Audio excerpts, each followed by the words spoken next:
School bank గురించి మనం తెలుసుకున్నాము.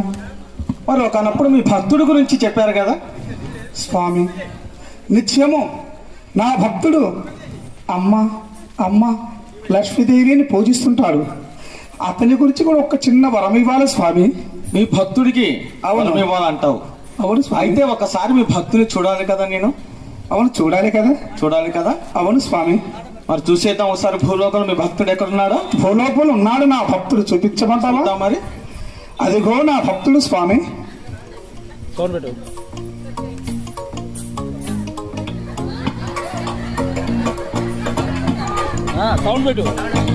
గోవింద గోవింద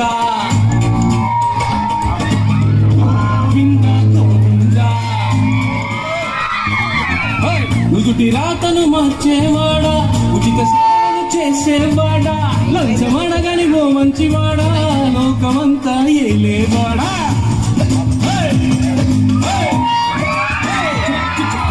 స్వార్థమంటూ లేనివాడా, బాధలన్నీ తీర్చేవాడా, కోరికలే నెరవేర్చేవాడా, నాకు నువ్వే తోడు నీడా. గోవింద గోవింద గోవింద గోవింద అరే నాగు చైనను గోవింద.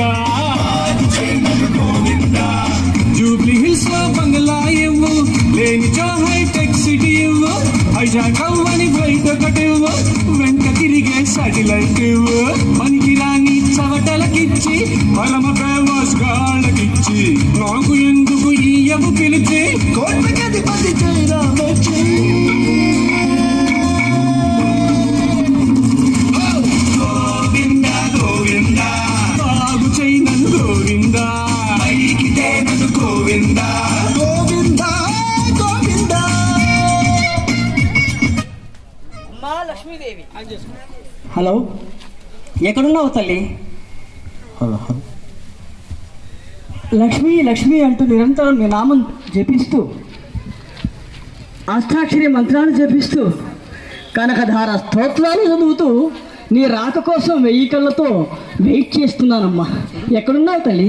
రావమ్మా, రా రా రా. ఎక్కడున్నావు? రావమ్మా. మా బీరువాలోకి వచ్చి పైసలుగా కోట్ల పైసలుగా బీరువాలో నిండమ్మా. రా తల్లి, రావమ్మా. రోజు ప్రసాదాలు పెడతాను, పూజలు చేస్తాను, టెంకాయలు కొడతానే. నా మీద నీకు కాస్తైనా కనికరం లేదా తల్లి? ఎక్కడున్నావమ్మా లక్ష్మక్క? అమ్మా రావమ్మా, రా తల్లి.